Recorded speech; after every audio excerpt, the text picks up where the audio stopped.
Magandang araw sa inyong lahat. Ako ay nagagalak na nandito kayo sa ating munting komunidad at umaasa akong ang video na ito ay magdadala sa inyo ng liwanag at inspirasyon. Sa mga susunod na minuto, tayo ay magkakaroon ng pagkakataon na pag-usapan ang isang napakahalagang mensahe na sa tingin ko ay tunay na makakaapekto sa ating mga buhay. Ang tema ng ating pagninilay-nilay ngayon ay, Anak, nais ng Diyos na makipag-usap sa iyo. Magmadali ka, ito na ang pagkakataon. Alam ninyo, sa ating mga buhay, maraming pagkakataon na tayo ay nagiging abala sa mga bagay na hindi naman talaga mahalaga. Minsan, nalilimutan natin na may isang Diyos na nagnanais na makipag-usap sa atin, na nais tayong marinig. Sa mundo na puno ng ingay at kaguluhan, ang boses ng Diyos ay maaaring mahirap marinig. Pero ngayon, sa sandaling ito, nais kong hamunin kayo na buksan ang inyong mga puso at isipan sa mga mensahe na maaaring iparating sa inyo ng ating manlilikha. Bilang mga tao, likas sa atin ang maghanap ng mga paraan upang makipag-ugnayan sa ating mga mahal sa buhay. Ngunit, gaano nga ba natin pinapahalagahan ang ating ugnayan sa Diyos? Nais ng Diyos na tayo ay maging malapit sa Kanya na makipag-usap sa atin tulad ng isang ama na nagmamalasakit sa kanyang mga anak sa kabila ng ating mga pag-aalinlangan, takot o kakulangan. Ang Diyos ay nandyan, handang makinig at makipag-usap. Ito ang ating pagkakataon na pahalagahan ang relasyon na ito. Sa mga susunod na minuto, ipapakita natin ang ilang mga paraan kung paano natin maaring marinig ang boses ng Diyos sa ating mga buhay. Ano ang mga hakbang na maaari nating gawin upang maging mas sensitibo sa kanyang mga mensahe? Ano ang mga bagay na kailangan nating isantabi upang tunay na marinig ang kanyang tinig? Nais kong kayong hikayatin na magbigay ng oras para sa pagninilay-nilay at panalangin. Ang pagiging tahimik at paglalaan ng oras para sa Diyos ay isang mahalagang hakbang upang marinig ang kanyang mga salita. Huwag kalimutan na ang ating komunidad ay isang lugar ng suporta. Kung kayo ay may mga tanong o nais lamang ibahagi ang inyong mga karanasan sa pakikipag-usap sa Diyos, huwag mag-atubiling iwanan ang inyong mga komento sa ibaba. Nais naming marinig ang inyong mga kwento at ang bawat isa sa atin ay may natatanging karanasan na maaring makapagpabago sa buhay ng iba. Ang pagbabahagi ng inyong mga saloobin ay hindi lamang makakatulong sa inyo, kundi maaari ring makapagbigay ng inspirasyon sa iba. Sa mga hindi pa nakasubscribe sa ating channel, ito na ang tamang pagkakataon upang gawin ito. Ang inyong pagsuporta ay mahalaga at sa bawat subscription, tayo ay nagiging mas malakas na komunidad. Sa bawat video na ating ilalabas, layunin nating makapagbigay ng mensahe ng pag-asa at pagmamahal. Salamat sa inyong mga puso na bukas sa pagtanggap ng mga mensaheng ito. Kaya't sa ating paglalakbay na ito, alalahanin natin na ang Diyos ay nariyan, handang makipag-usap. Tayo ay tinatawag na makinig at tumugon sa kanyang mga panawagan. Huwag nating sayangin ang pagkakataong ito. Magmadali tayo sapagkat ang pagkakataon na marinig ang kanyang tinig ay nandito na. Tayo ay sama-samang lumapit sa kanya at sa ating pagninilay. Alalahanin natin na mayroong isang ama na nagmamasid at nagmamahal sa atin. Magsimula na tayo sa ating pagninilay. Tayo ay magdasal at humiling na buksan ang ating mga puso sa mga mensaheng nais iparating ng Diyos sa atin. Handa na ba kayo? Tara na at magpakatatag tayo sa ating pananampalataya. Sa Hebrews 3:15, habang sinasabi, ngayon kung marinig ninyo ang kanyang tinig, huwag ninyong patigasin ang inyong mga puso, na nagpapakita ng isang mahalagang mensahe na dapat nating isaalang-alang. Ang boses ng Diyos ay hindi lamang isang simpleng tawag, Ito ay isang paanyaya para sa atin upang magkaroon ng mas malalim na ugnayan sa Kanya. Ang talatang ito ay nagsisilbing paalala na ang pakikinig sa Kanyang boses ay may mga agarang epekto sa ating kaluluwa at buhay. Sa ating pang-araw-araw na buhay, madalas tayong abala sa mga bagay na hindi mahalaga. Ang mga alalahanin, ang mga pangarap at maging ang ating mga takot ay nagiging hadlang upang marinig ang tinig ng Diyos. Ngunit sa kabila ng lahat ng ito, ang Diyos ay patuloy na nagsasalita. Ang Kanyang mga mensahe ay hindi nagbabago. Ito ay puno ng pag-ibig, pag-asa at gabay. Ang tanong ay, handa ba tayong makinig?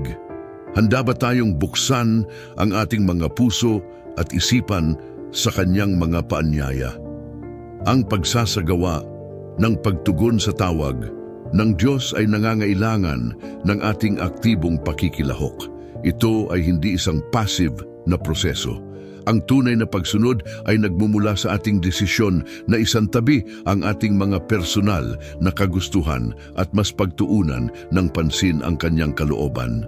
Sa ating mga buhay, madalas tayong nagkakaroon ng mga sandali ng pagdududa at pag-aalinlangan. Mahalaga ang ating pananampalataya sa pakikinig sa Kanya.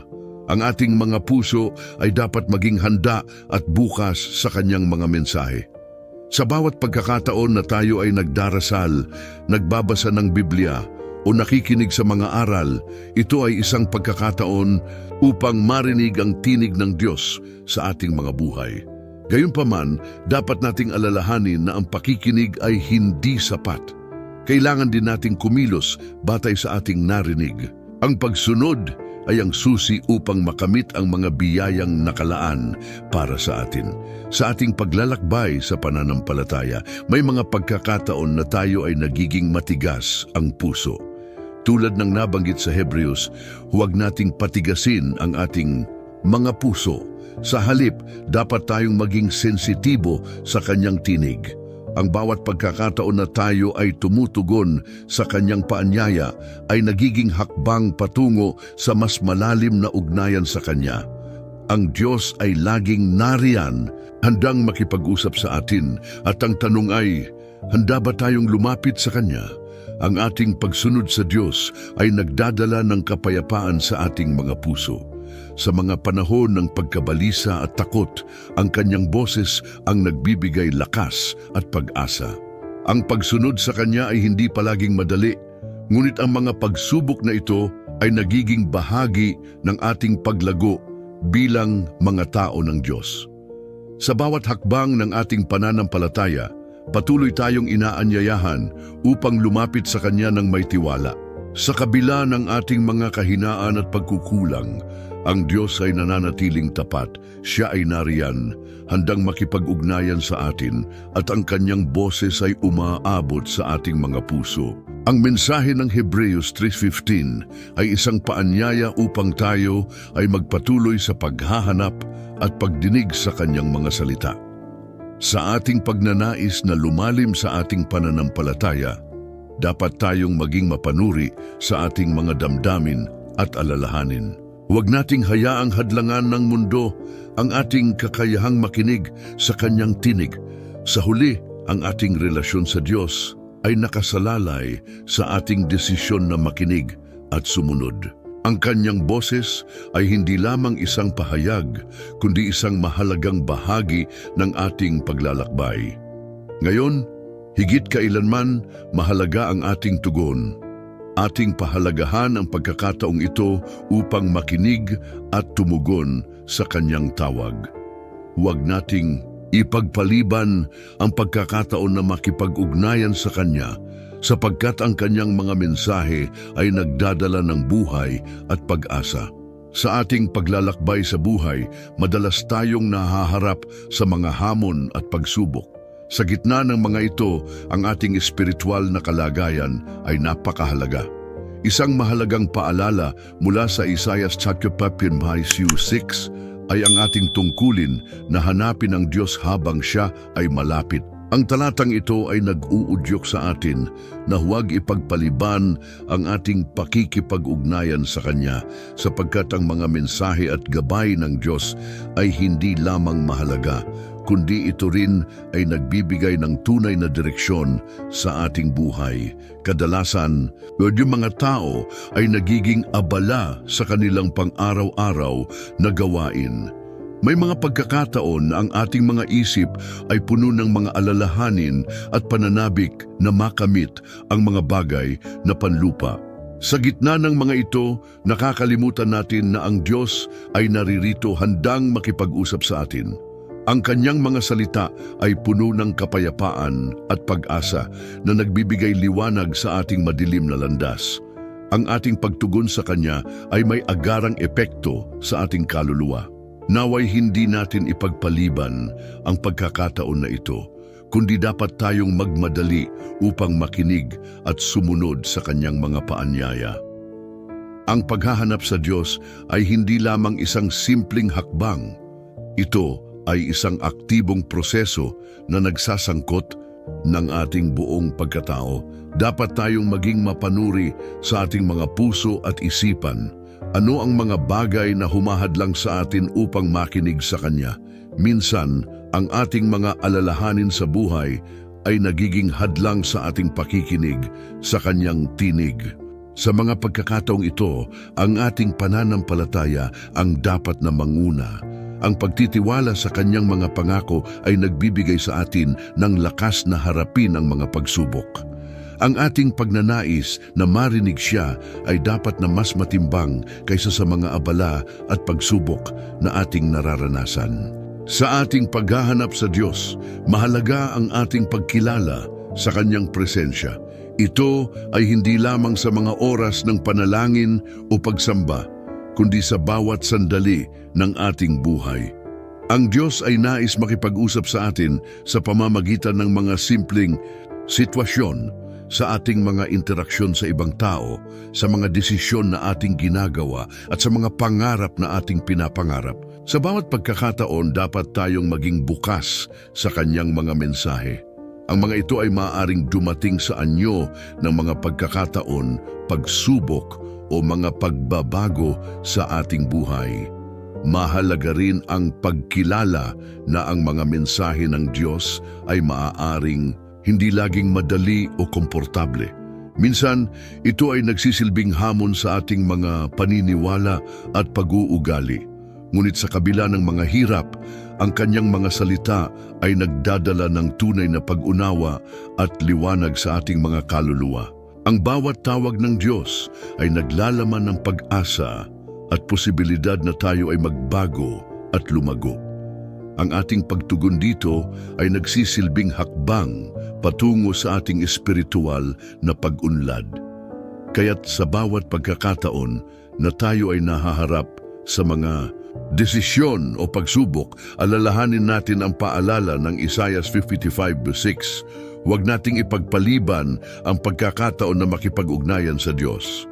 Sa ating mga pagdarasal, sa ating mga pagbabasa ng Kanyang salita at sa ating mga gawa, naway patuloy tayong maghanap sa Kanya. Ang Diyos ay nariyan, handang makinig at magbigay ng Kanyang mga gabay. Sa ating paghahanap sa Kanya, tayo rin ay nagiging instrumento ng Kanyang pagmamahal at biyaya sa iba. Sa huli, ang ating paglalakbay ay hindi nagtatapos sa ating sariling paghahanap. Ito ay nagiging mas makabuluhan kapag tayo ay nagiging daan upang ang iba ay makatagpo ng Diyos. Sa bawat pagkakataon na tayo ay nagiging saksi sa Kanyang kabutihan, tayo ay nagiging bahagi ng Kanyang mas malaking plano. Ang ating mga buhay ay nagiging kapahayagan ng Kanyang pagmamahal at katotohanan sa mundo. Magsimula tayong magmadali, anak, sapagkat ang pagkakataon na ito ay hindi dapat ipagpaliban. Ang Diyos ay nais makipag-ugnayan sa atin at ang ating pagsunod ay nagdadala ng tunay na kapayapaan at kagalakan sa ating mga puso. Sa Salmo 95:7-8, tayo ay inaanyayahan na pahalagahan ang tawag ng Diyos sa ating buhay. Ang mga salitang ito ay hindi lamang simpleng paalala, kundi isa itong matinding mensahe na dapat nating isaalang-alang. Sinasabi sa talatang ito, sapagkat siya ang ating Diyos at tayo ang bayan ng kanyang pastulan at ang mga tupa ng kanyang kamay. Dito, makikita natin ang mahalagang relasyon na nararapat nating itaguyod sa Diyos. Tayo ay hindi lamang mga nilalang na umiiral sa mundong ito. Tayo ay mga anak ng Diyos na may natatanging papel at layunin sa kanyang plano. Madalas, sa ating mga abalang buhay, nakakalimutan natin na mayroong isang Diyos na patuloy na humihingi ng ating atensyon. Paano nga ba natin nadirinig ang kanyang hatawag?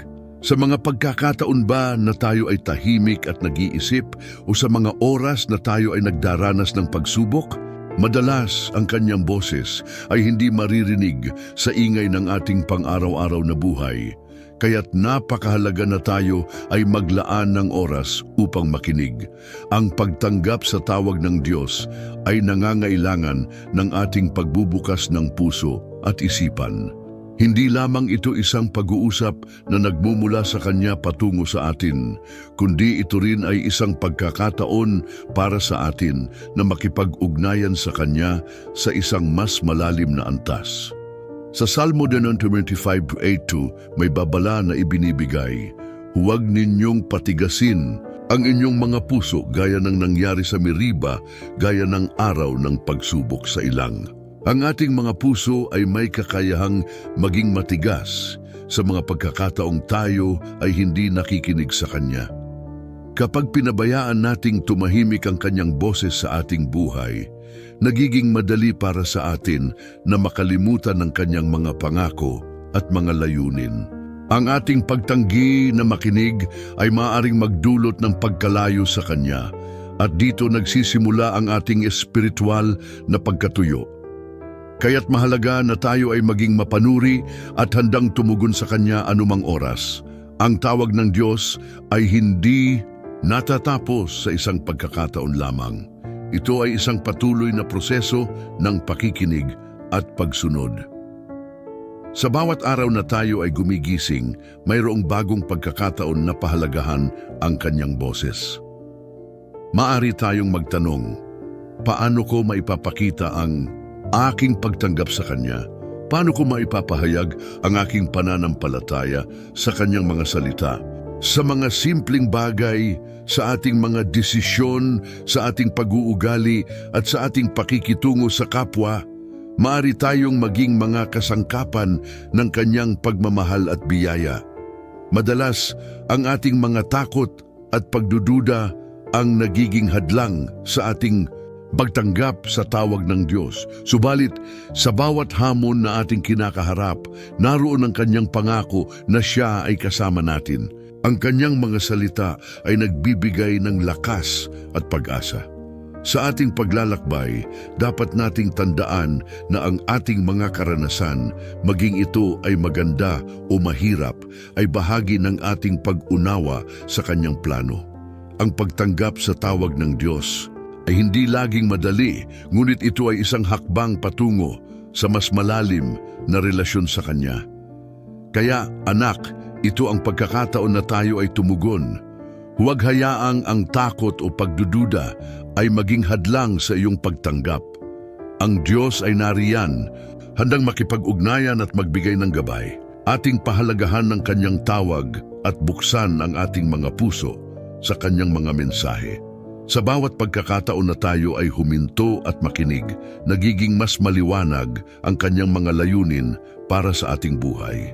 Tayo ay inaanyayahan na lumakad kasama Siya at sa ating pagtanggap sa Kanya, tayo ay makakaranas ng tunay na kapayapaan at kasiyahan. Sa susunod na bahagi, magkakaroon tayo ng pagkakataon na magdasal at magpasalamat sa Kanyang mga mensahe at gabay. O aking Ama sa langit, sa mga oras ng pagninilay, lumalapit kami sa iyo na may mga pusong puno ng pagnanais na marinig ang iyong tinig. Alam namin na ikaw ang aming tagapagligtas at ang aming liwanag sa kadiliman.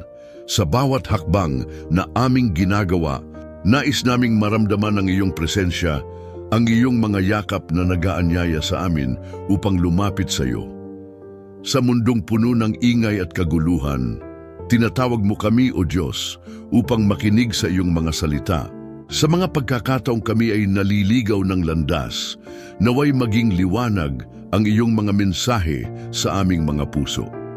Hinihiling namin na sa bawat sandali ng aming buhay, kami ay maging sensitibo sa iyong tawag. Huwag nawa kaming mahuli sa mga abala ng mundo, kundi patuloy kaming maghanap sa iyo, sa iyong mga plano at layunin para sa amin. Bawat isa sa amin ay may kani-kaniyang laban at pagsubok. Sa gitna ng mga pagsubok na ito, nais naming marinig ang iyong tinig na nagbibigay lakas. Ipinapaabot namin sa iyo ang aming mga takot, ang mga pangarap na tila napakalayo, at ang mga pangarap na tila hindi na maisa sa katuparan. Sa mga pagkakataong kami ay nawawalan ng pag-asa, ipaalala mo sa amin na ikaw ay laging naririyan, handang magbigay ng kapayapaan at katiyakan. O Diyos, sa aming paglalakbay, nais naming maging daluyan ng iyong pag-ibig, naway ang aming mga salita at gawa ay magdala ng kaluwalhatian sa iyo. Sa mga pagkakataong kami ay nahaharap sa mga pagsubok, naway makahanap kami ng lakas sa iyo. Ituro mo sa amin kung paano maging ilaw sa madilim na mundo, kung paano maging pag-asa sa mga nawawalan ng pag-asa. Nais naming maging mga tagapaghatid ng iyong mga mensahe sa aming kapwa, sa mga taong nakapaligid sa amin, naway makita nila ang iyong pag-ibig sa aming mga buhay. Sa mga pagkakataong kami ay tinutukso ng mundo, tulungan mo kaming manatiling matatag sa aming pananampalataya. Sa mga pagkakataong kami ay naguguluhan, naway maging gabay ang iyong mga salita na nagbibigay liwanag sa aming landas. Sa bawat araw na dumarating, nais naming maging mas malapit sa iyo. Sa mga pagkakataong kami ay hindi sigurado, naway marinig namin ang iyong tinig na nagbibigay ng katiyakan. Huwag nawa kaming matakot na lumapit sa iyo kahit sa mga oras na kami ay nagkakamali. Sa bawat pagkatalo, tulungan mo kaming bumangon at muling maniwala sa iyong mga pangako. Alam namin na sa Kanya ang mga bagay na tila imposible ay nagiging posible. Sa mga pagkakataong kami ay naguguluhan sa aming mga desisyon, naway kami ay makinig sa iyong mga gabay. Sa mga pagkakataong kami ay naguguluhan sa hinaharap, naway kami ay makahanap ng kapayapaan sa iyong presensya. O Diyos, ang aming mga puso ay umiiyak sa pagnanais na makilala ka ng mas mabuti. Nais naming higit pang lumalim sa aming relasyon sa iyo. Sa bawat panalangin, naway maramdaman namin ang iyong pagmamahal at pagkalinga. Sa mga pagkakataong kami ay nahaharap sa mga pagsubok sa relasyon, sa trabaho at sa aming mga pamilya, naway maging matatag kami sa aming pananampalataya. Ipinapaabot namin sa iyo ang aming mga pangarap at inaasahan ang mga bagay na hindi pa namin natatamo, naway maging inspirasyon kami sa iba.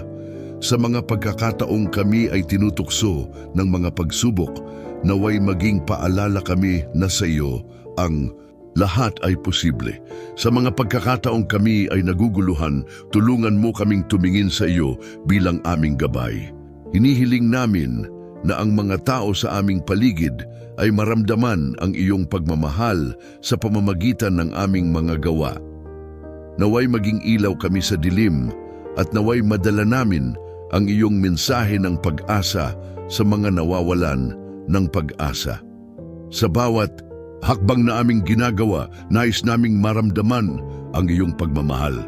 Sa mga pagkakataong kami ay naguguluhan, naway maging matatag kami sa aming pananampalataya. Sa mga oras ng pagsubok, tulungan mo kaming makinig sa iyong mga salita na nagbibigay lakas at pag-asa. O Diyos, ang aming puso ay bukas sa iyong mga mensahe. Nais naming marinig ang iyong tinig sa aming buhay, naway maging daluyan kami ng iyong pagmamahal at biyaya. Sa mga pagkakataong kami ay nag-iisa, naway maramdaman namin ang iyong presensya na nag-aanyaya sa amin na lumapit sa iyo. Nais naming ipahayag ang aming mga pangarap at mga takot sa iyo, naway maging matatag kami sa bawat hakbang. Sa bawat araw na dumarating, nais naming maging mas malapit sa iyo, naway maging gabay ang iyong mga salita sa aming mga desisyon. Hinihiling namin ang iyong tulong sa mga pagkakataong kami ay nahaharap sa mga pagsubok at hamon. Sa aming mga pamilya, sa aming mga komunidad, naway maging ilaw kami na nagdadala ng iyong pagmamahal at pag-asa. O aming Ama sa langit, patuloy kaming lumalapit sa iyo sa mga oras na puno ng pagninilay at pagninilay-nilay. Sa gitna ng mga pagsubok at hamon sa buhay, kami ay nagsusumamo na ikaw ang maging aming lakas at kanlungan. Nais naming maramdaman ang iyong pag-ibig na nag-uumapaw sa aming mga puso upang sa bawat hakbang na aming tatahakin, makasama ka namin sa aming mga desisyon at daan. O Diyos, sa mga pagkakataong kami ay naguguluhan, sana'y maging gabay ang iyong mga mensahe. Sa mga araw na tila ang mundo ay mabigat at puno ng pasanin, naway ipaalala mo sa amin na kami ay hindi nag-iisa. Ikaw ang aming kasama sa bawat laban at sa iyong mga kamay kami ay ligtas. Hinihiling namin na sa mga pagkakataong kami ay nabigo, muling ipaalala mo sa amin ang halaga ng pagtayo at muling pagsubok. Ang bawat pagkatalo ay hindi katapusan, kundi pagkakataon para matuto at lumago sa aming pananampalataya. Nais naming maging inspirasyon sa iba, O Diyos, sa mga tao sa aming paligid, naway maging liwanag kami sa kanilang mga madidilim na sandali. Sa aming mga salita, naway maipahayag ang iyong pagmamahal at pagkalinga.